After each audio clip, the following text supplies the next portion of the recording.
all because of my participation in your listening program. And the funny thing, part of the story is, it's not a lesson I learned in the program. It's a lesson that came to me after the program, in the fullness of time, as I had time to think about what I learned. So, great program. Thank you for providing it. I highly recommend it. It's a great way to learn new behaviors around the whole idea of actually really authentically empathizing with other people as you're listening to them. Well, thank you for sharing that, Al. I appreciate it. And, you do such incredible work over at BCAT Partners, where you're the managing partner.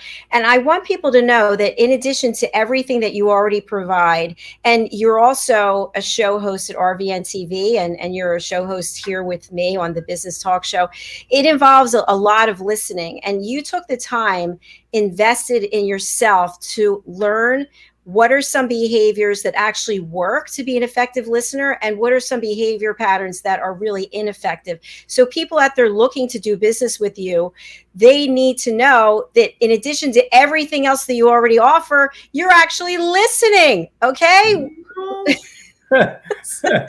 And listening at a different level too, because of the experience. I mean, I mentioned one. I think I mentioned in the program, my professional background is really systems design. I mean, I have a kind of a background in technology.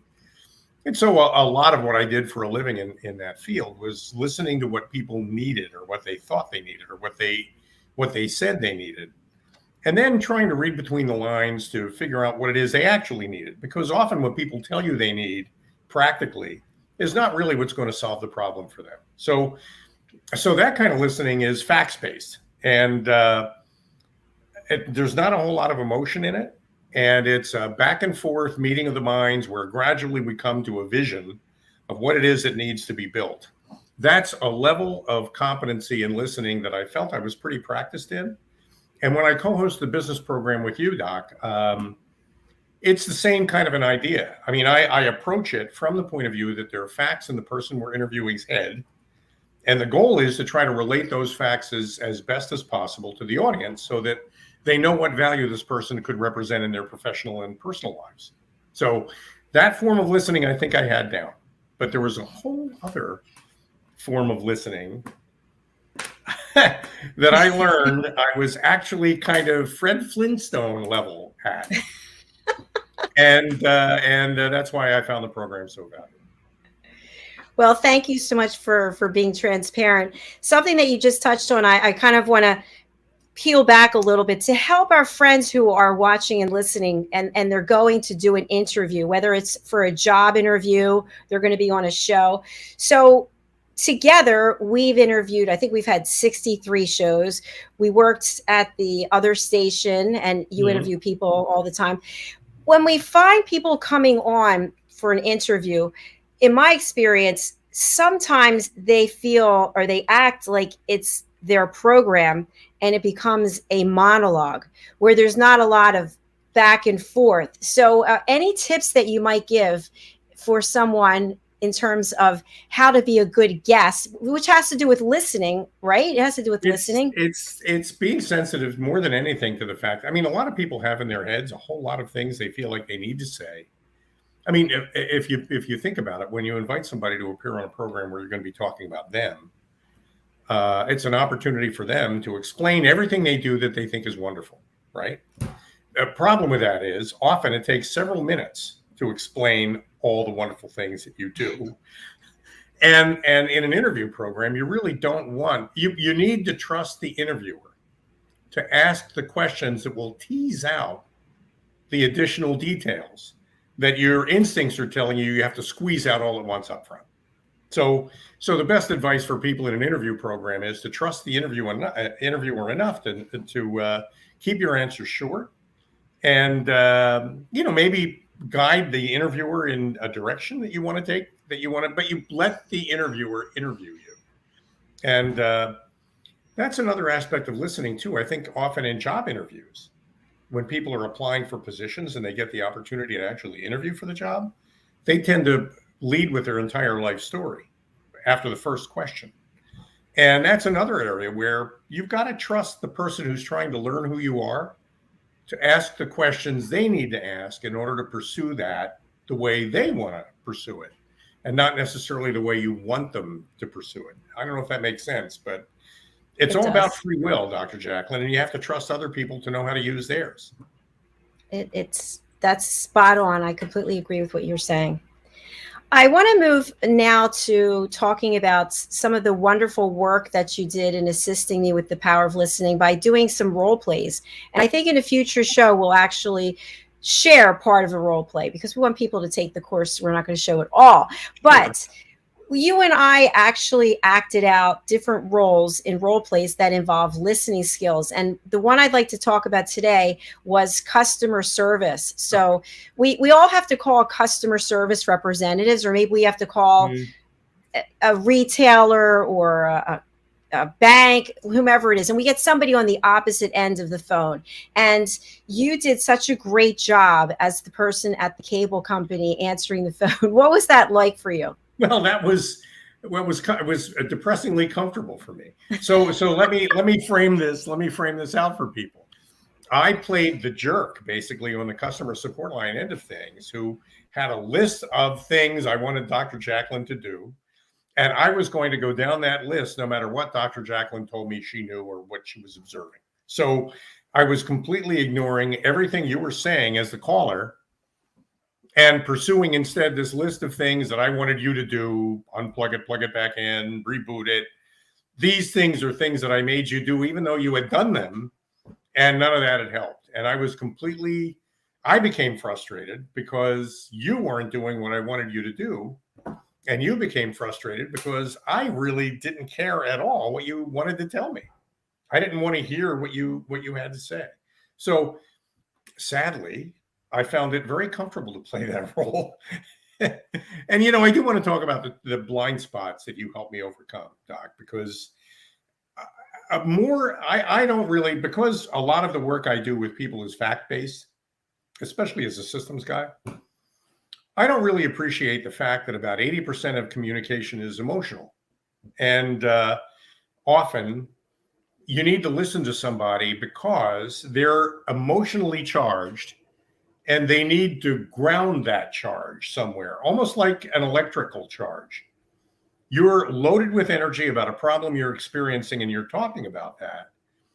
Part of my job isn't just to understand what it is you're telling me, which are the facts part of it, but I need to be the negative pole of your positive charge so that you can discharge that energy and calm down. Does that make sense at all? Yes, that makes perfect sense.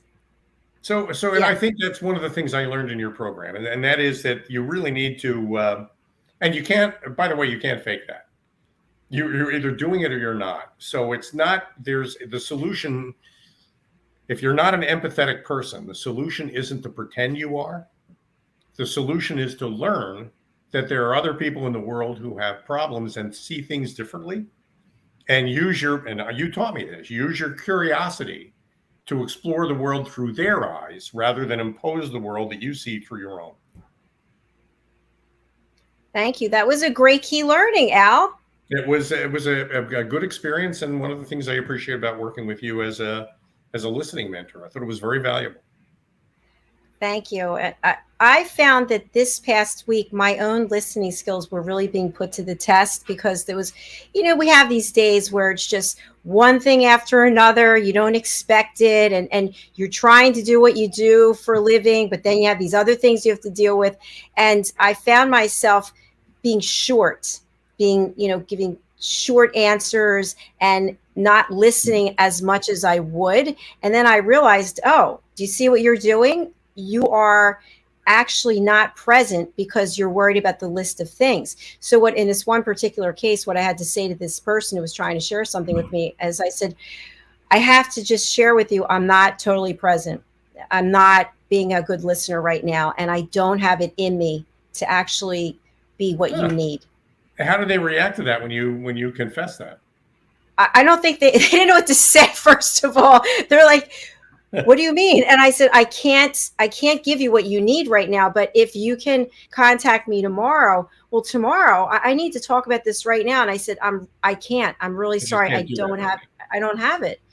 Have you ever felt like that?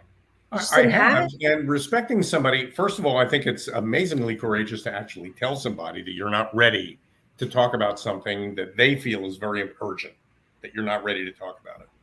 And you're not saying I don't want to talk about it. You're just saying I really can't devote the full attention this requires at this time, but I will, just not today. And part of listening is hearing that you actually said that and understanding that you didn't reject me.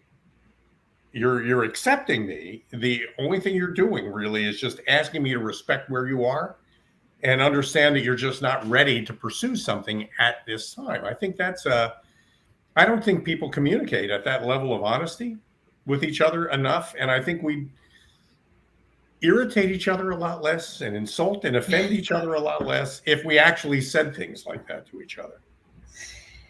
And thank you. It did feel a little awkward, but at the same time, I felt this pressure going away. And I also thought to myself later, when I thought more about it, I thought that this person wanted to share something about their life that was really important, but I don't have the answer anyway. I don't have the answer to give them. And I feel like, and I didn't think it at the moment, but I feel like by saying I don't have the ability to listen fully right now, I kind of was giving them the permission to look inside to their own intuition about what they should do about their situation. Does that make sense? I do. And, often, I mean, managers are always saying, I really wish my people would bring solutions to me rather than problems. They're always saying that. But sometimes the solution is an explanation of the problem away.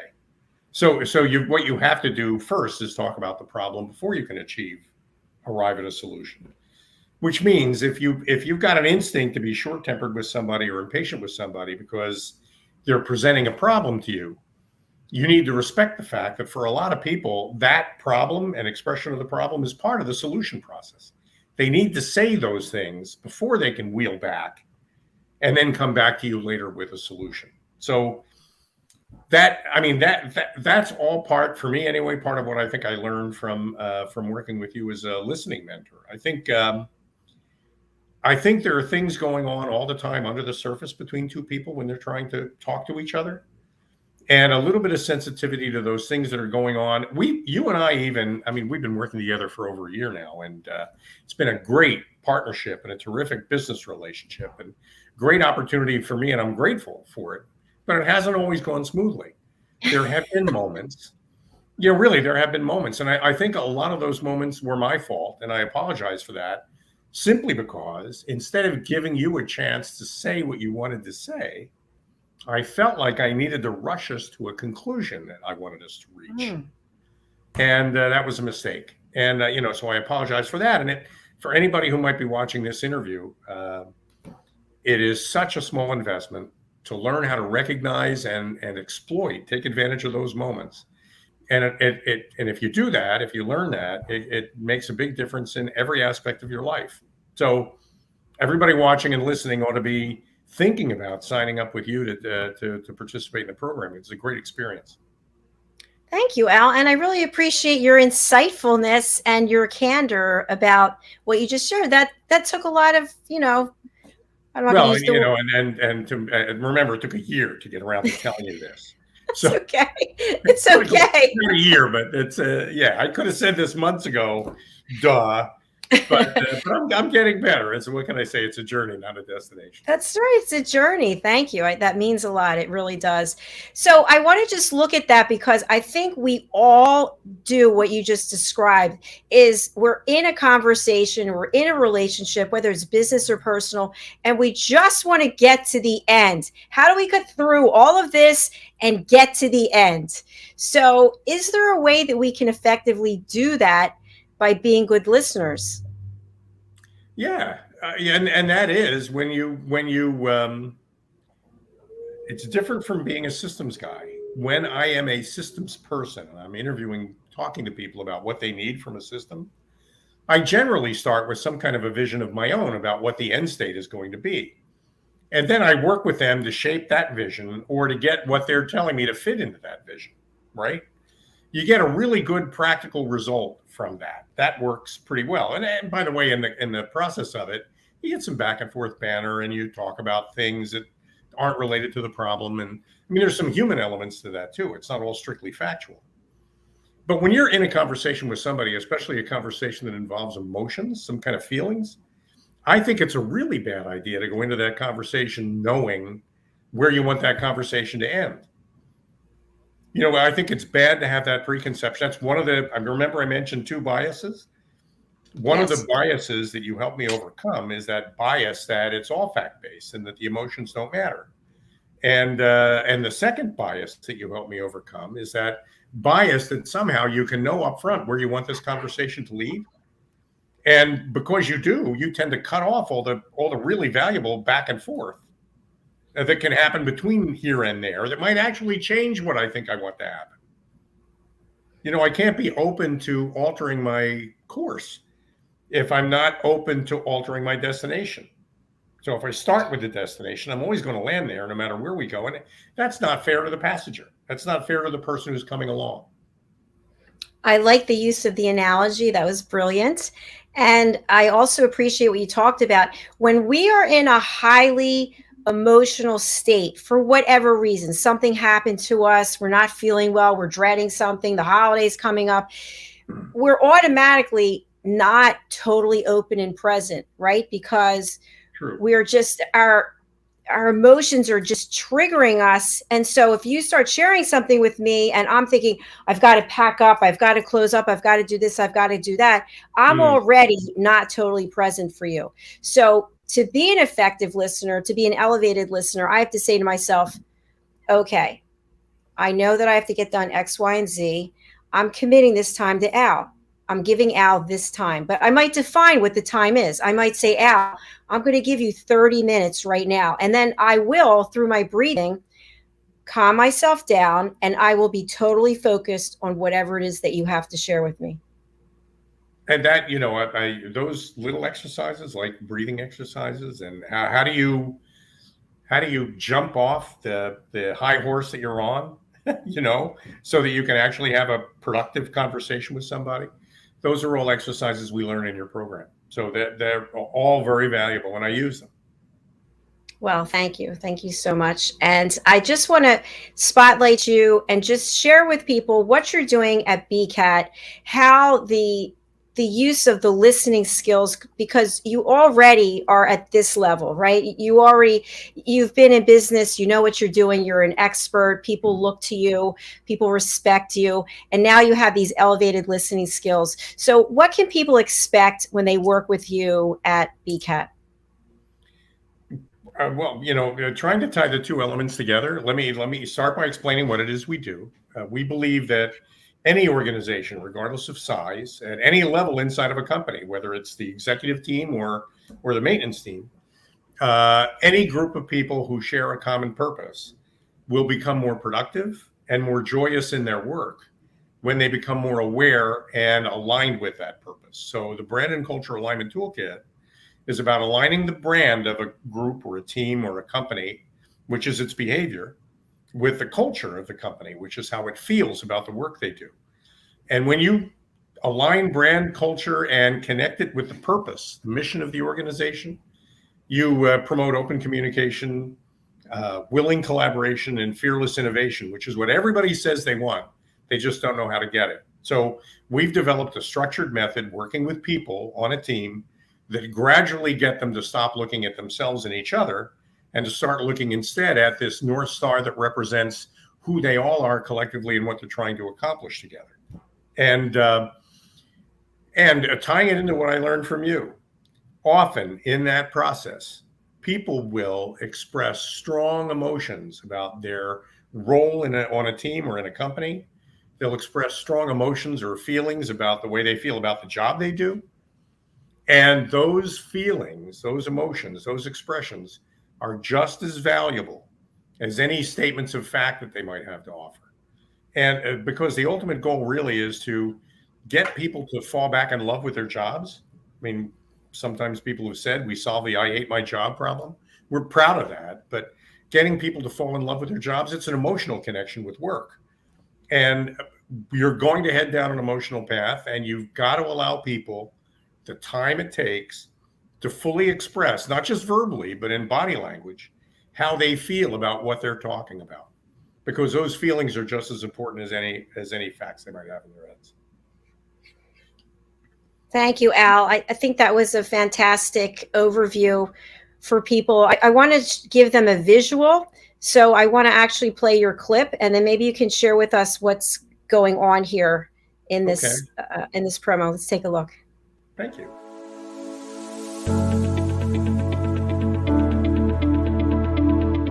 The session that we had with BCAT was really entertaining and enlightening. We were able to put together some very specific steps that we as individuals can take, and it was really fun to all come together and see sort of where we're going as a team and how we can all get there together. We had a tremendous experience with the BCAT partners. One of the challenges that we have as an organization is to make sure that we have the right people in the right chairs doing the right thing. To do that well, you have to have synergy. You can try to dream up ways to make sure that your group does that, or you can rely on experts. We would recommend BCAT partners to anybody who's looking to take their organization to the next level.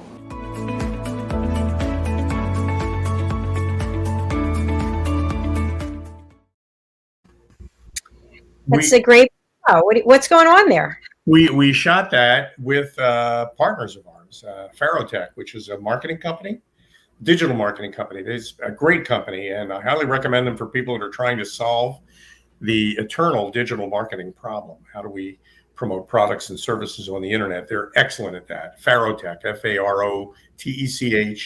Google them. You can find them. They're great people to work with. And what you were looking at in that clip was a BCAT workshop, actually kind of step 3 in our process, where having identified and personified the purpose of the organization, we asked all the members of the team to itemize the 2 or 3 things about themselves that they feel they could change in order to be more like that ideal visualization of their collective best self. And that really is the sum total of all the work we do for any team, is getting everybody to imagine, picture in their heads who we all are, as though we were a single person doing our best work on our best day.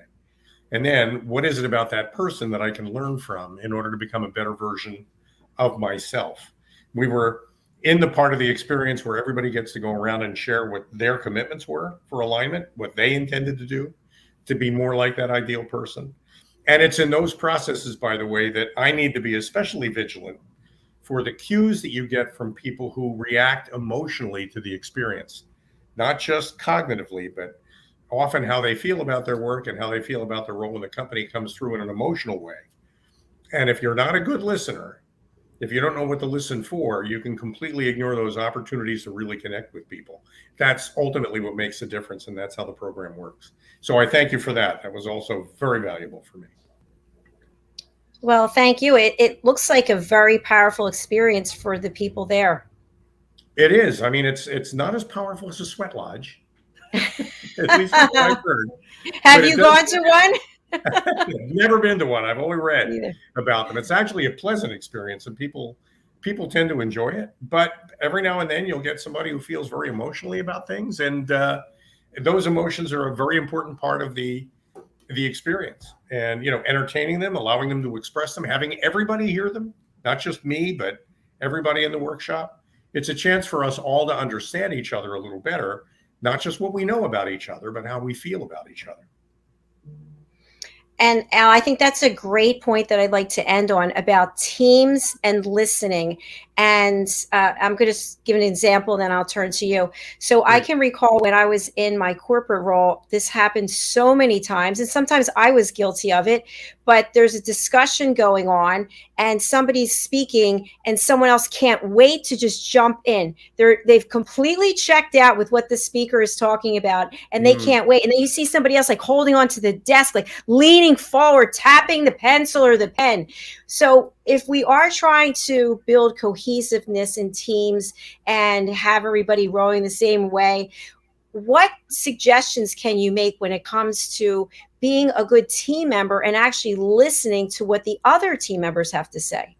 Well, a lot of it comes down to what the facilitator does and how the facilitator handles it. And I think it's very important that the expectations that are set before a workshop like this I mean, often when you get a group of people together, you start out with a broad question that you ask everybody, like, does anybody have anything to say? Right? And the problem with that is immediately everybody has something to say. Some people are going to be more confident and more outgoing, and it'll be more comfortable for them.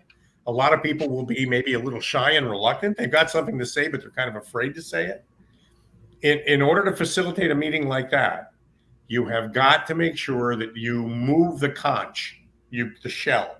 Somebody has to be holding the token that allows them to speak. It could even be a physical token. In some meetings, you actually throw a ball from one person to another person. Nobody else is allowed to talk until they get the ball. And I like that. Adopting that discipline means that only one person is, and another thing to remember too is that not everybody likes to be called on.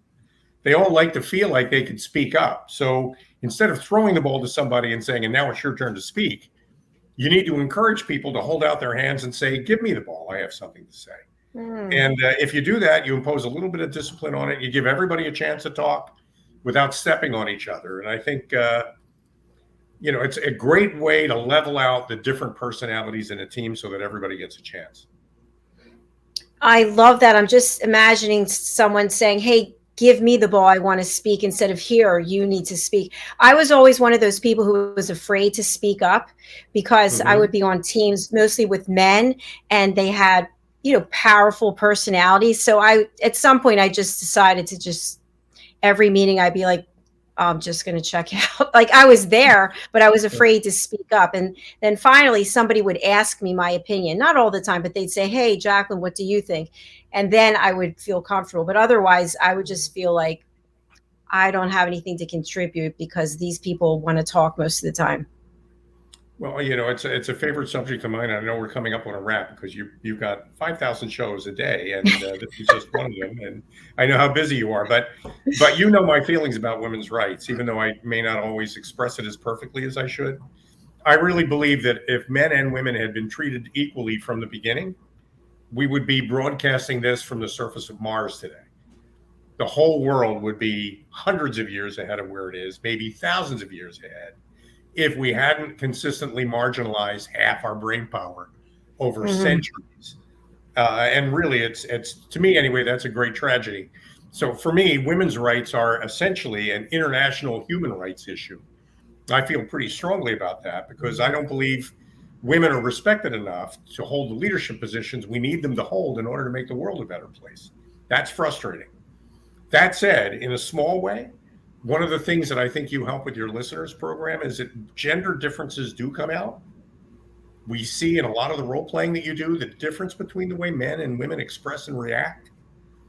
And that educates men to honor and respect the women's role, I think, in ways where we normally don't. We tend to kind of diminish it, and that's our mistake. So I got a lot of value out of that in your workshops too. Al, I don't know what to say. You are filled with so many wonderful revelations today. I really appreciate it because I do think that women, and I should just say myself, but I have felt uncomfortable in my corporate work when I was there speaking up because it's a man's world in so many ways. And the more men there are, and if you're just one woman and there's a bunch of men, it was uncomfortable for me. So I appreciate that you respect and appreciate women and the role that we play in business and in the world. I like working with smart people. I don't make a distinction between gender or anything really when it comes to that. Smart people are smart people, and they're worth talking to and listening to. Very valuable. Thank you. Thank you, Doc. I really am so happy that you were here today because as an elevated listener, you have so much to give back to the world, and you do give back all the time. And now you just took yourself to a whole nother level. So thank you for being on the show. I hope you'll come back as many times as you want. I want to play the role plays and actually look at parts of it, and we can have a few laughs and give some great information to our audiences. That'll be fun. Happy to come back anytime. Thank you, Doc. Thank you. I'm going to spotlight you again. I did put your contact information into the social media comments, but for people on the radio, what's the best way to reach you? Thank you. Our website is getbcat.com, GETBCAT. Brand and Culture Alignment Toolkit, GETBCAT.com. I can be reached via email at al.cini@getbcat.com. And we have a toll-free number, 855-999-BCAT. So call, write, reach out anyway. Happy to help, happy to talk to you. And thanks, everybody, for listening today. And Al, one more thing. What would you say would be the big takeaway for people who do work with BCAT? What can they take away from that partnership with you? It's possible to fall back in love with your job. And whether you're at the top of an organization, meaning you mop the floors or answer the phones, or you're at the bottom of the organization, meaning you own the company. As far as I'm concerned, org charts need to be turned upside down. Everybody deserves the opportunity to love what they do and feel as though what they do for a living is part of the life that they live. And that is really ultimately our goal with the Brand and Culture Alignment Toolkit.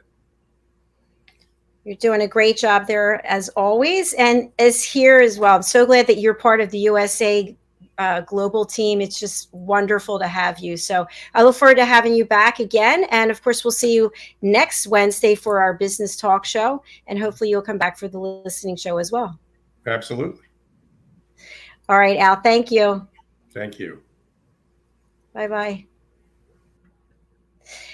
Well, everyone, there are some wonderful gems that Al shared with us. If you happen to miss the beginning of the program, I see a few people have started watching recently. Please go over to our YouTube channel, USA Global TV, and just click subscribe. So easy to do, just little red button, click subscribe, and then you'll be informed of all of our shows. We also have playlists. So for the business talk show, for example, we have 63 episodes. You can just go to YouTube, look for playlists, look for the business talk show, and you can see all of our shows there, just like the Listening Mentor or any of our other shows.